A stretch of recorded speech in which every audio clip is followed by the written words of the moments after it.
I plugged in our income and expenses into Chat GPT and asked it to give me the best way to take care of our expenses and also hit our financial goals. The financial goal would be to pay off debt and maximize savings.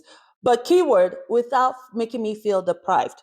Okay. I can take care of my financial goals and live on ramen and eat nothing but ramen and water. I can do that on my own. The whole point of AI is, can you come up with a smarter way to hit these goals without me feeling so deprived and still pay all my monthly expenses? Of course, these figures, the income and expenses are not our exact income and expenses. I'm not that. I don't know you like that. I'm not sharing my life like that, right? But I chose figures that are reasonable. I chose debt that are reasonable, that is common for most of us, and also make sure that the income isn't too high because we still want it to be a challenge. So the income is 3,500 every single month, and here are the expenses. A mortgage payment of 1,200 every month. The mortgage balance is 300,000. 20,000 car loan with a monthly payment of $300. 20,000 student loan with a monthly payment of $250. Phone bill of 150. I think that's reasonable. I'm assuming for a family of four here. Car insurance for $80. Amazon Kids. I try to think of subscription because the average family has some sort of subscription. Electricity, $80. Gas, $150. Water, sewer, $40. Trash, $20. Swim class, $160. I try to include some sort of extracurricular activity for the kids. Swim class is one my kids do or have done. Even if you go with the cheapest option, YMCA, which we've done.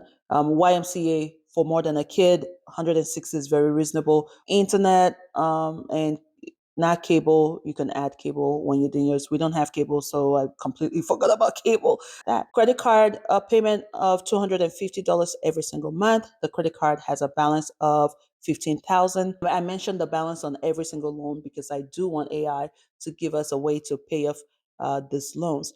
And then for groceries, because groceries differ for each family, I didn't want to give it a specific amount. I wanted it to come up with an amount, what it would suggest that we use for groceries, how much we should be spending on groceries. I have done a video on how much the government has stated we should be, not we should be, but based on the prices that they see, what they think is a realistic budget for the family. So if you haven't seen that video, then watch that after this, and that can guide you in how much to spend for groceries. I can make it super cheap and live on ramen and sandwiches every single day, right? And spend only $200 on groceries. But I wanted AI to let me know what would it consider the sensible amount based on my income, based on my expenses, and based on our financial goals, right? But the key thing is, do not make us feel deprived. I do not subscribe to that. I'm not for hard labor.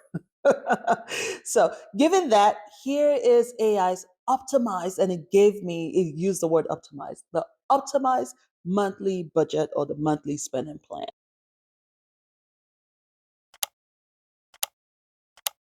First of all, it did something that I really, really love, and it's how I split my stuff, my money when I'm trying to figure my money out, right?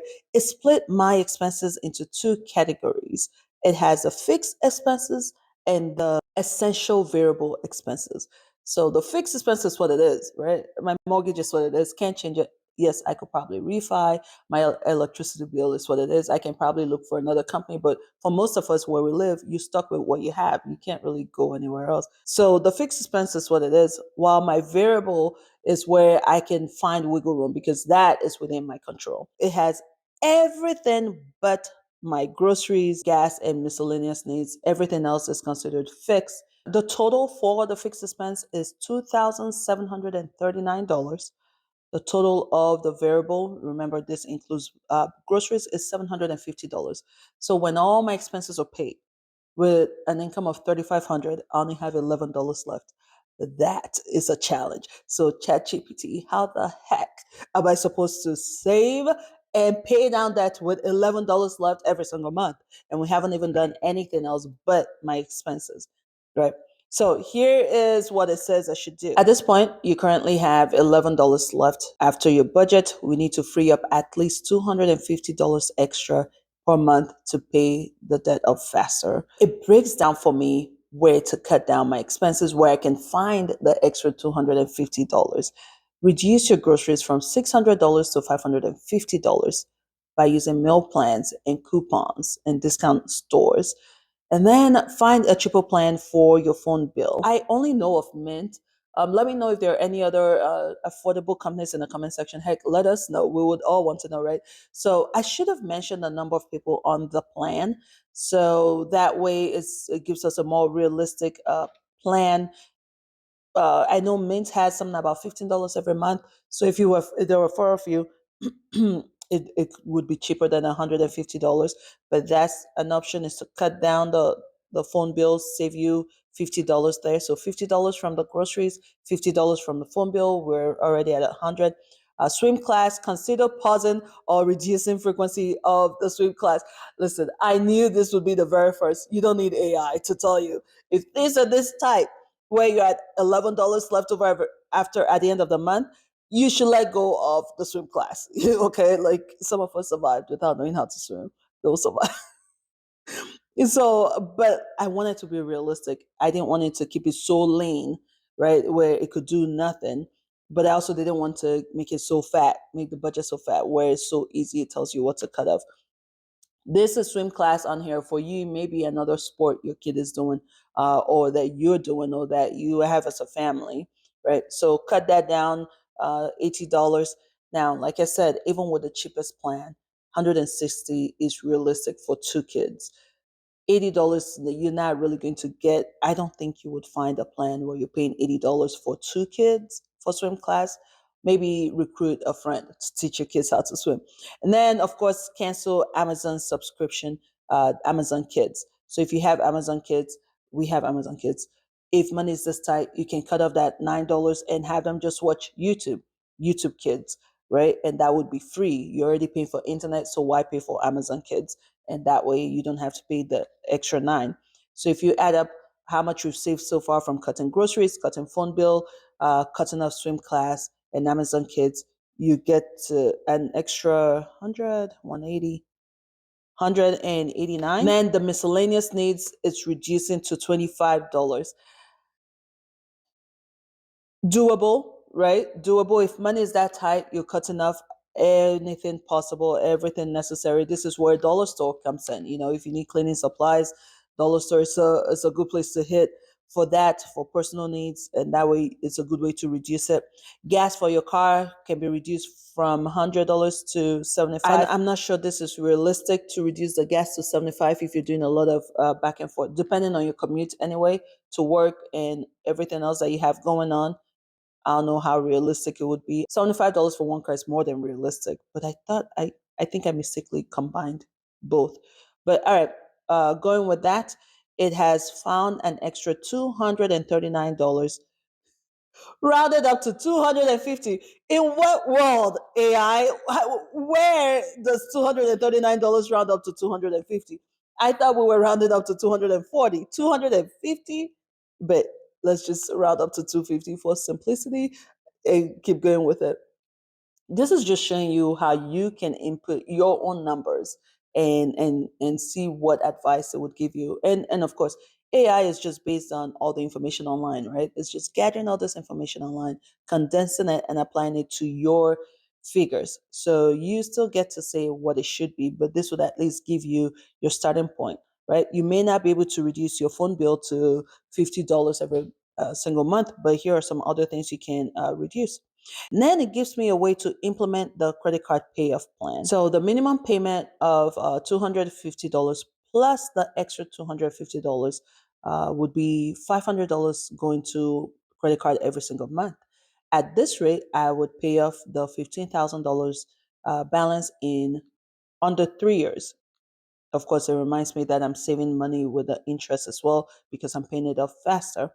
Now, with any extra cash, tax return, bonus, side income, I should apply that to credit card as well.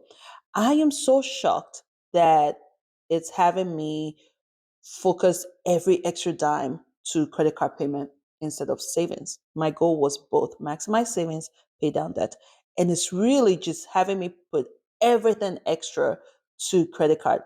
What I would do is focus everything extra into my savings, my emergency savings. Yes, you're paying interest in the meantime on your credit card, on your car payment. Yes. But to me, it's a better idea to get yourself some cushion, right? Save up some money before you start attacking your debt. Because should anything happen, if you lose your job, even if that car loan has been paid down to its final $3,000, if you don't pay that $3,000, you're still in trouble, right? It's still going to get reported on your credit. You're still going to go into some kind of forbearance plan, which will hit your credit allegedly, because I'm not an expert, right? You're better off saving some before you start attacking. Get your savings to a certain amount, and then you can split it. Then you can start attacking the debt, or then you can do both at the same time. But focus first on building savings. And by savings, I mean your expenses. First, start off with trying to save up your 1 month's expense. In this case, 1 month's paycheck. Focus on that. When you have that in for 2 months, when you get 2 months, then you can start making the decision: should I split it between building my savings and paying debt, or should I, now that I have 2 months, should I focus on debt? And when I get a huge chunk like tax return and bonus or whatnot, or side income, then I can put a more chunk into savings, and or split it both ways between savings and debt. But first, build up your emergency fund, your should in case fund, right? And then it gives the advice to avoid adding new debt. This is a key thing. When you already have all this debt, the last thing you want to do is keep heaping up. You don't even know how you're getting out of this mess. Why add on to the mess, right? So stop using credit cards while you're paying it off. Then build up a small emergency fund. This is where AI is not so smart. Like I said, do the emergency fund first before paying down the card. It says $500 to $1,000 to prevent relying on credit. I say rubbish. I say aim for 1 month's expenses first before paying down your credit. All right, moving on with the next step. It advised once credit card is paid off, redirect $500 a month that you were paying towards the credit card into savings and investing. Start paying extra toward the car loan or student loans. I said paying down debt and savings. It wants me to pay off the critical debt, which is credit card, then move on to savings, move on to investment, and then move on to car loan and student loan. I say go with savings and hold off on investing. Better would be have your savings be the high yield savings account. So technically you're investing. The money's yielding you interest, higher interest. So you're saving and it's also making you money. Focus on that, then pay off debt. Now, depending on how much you have in savings, depending on your debt, nothing says you have to do one before the other. You can do both at the same time, right? It's just planning. Figure out how long it will take you based on how much you're paying every single month, and decide on if you want to focus on one at a time or if you want to do both. But get your emergency savings first. Get 1 to 3 months of your expenses first, and then start splitting. Then decide on if you want to do two at the same time, i.e., save and pay down debt, or invest and pay down debt. When your debt is at 5%, your credit card debt is at 20%. It doesn't make sense to invest for 8% return, 6% return when you're paying 20% on your credit card. It makes no sense. So you want to tackle that debt first. Your car loan, if your car loan is at 7%, that's what car loans were, last year. I don't know what it is this year. 7%, 6%. You need to pay that off, right? If your investment is at 8% return annually, all right, I understand. So split it. Split the payment towards investment and payment toward the car loan, right? Your student loan, if you took loans back in the day, is probably lower than what it is in investment, but a debt is a debt. So this is where you have to be, where you make the call. Should you split the investing and the student loan? Student loan will probably take you how many years to pay off? So there's nothing wrong with putting some towards investment while you're paying down student loan. But the credit card, no, tackle that ASAP, because 20%, 22%, 24%.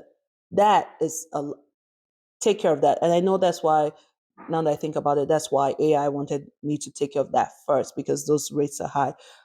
But you need emergency savings. That's what would help you get into more credit card debt, right? So for that, while you save 1 month's expenses or 3 months expenses, it's worth it. Get emergency savings and then go start tackling that credit card. And then it goes, do I like to see an even faster payoff option with potential side income ideas? I don't really think we need to go through this because obviously we know what to do. You get a side income and put that money towards paying off the debt. So I think that's more straightforward. And I think I said no to that because it's very straightforward. If I didn't, I would put that on the screen so you can see what side options it has.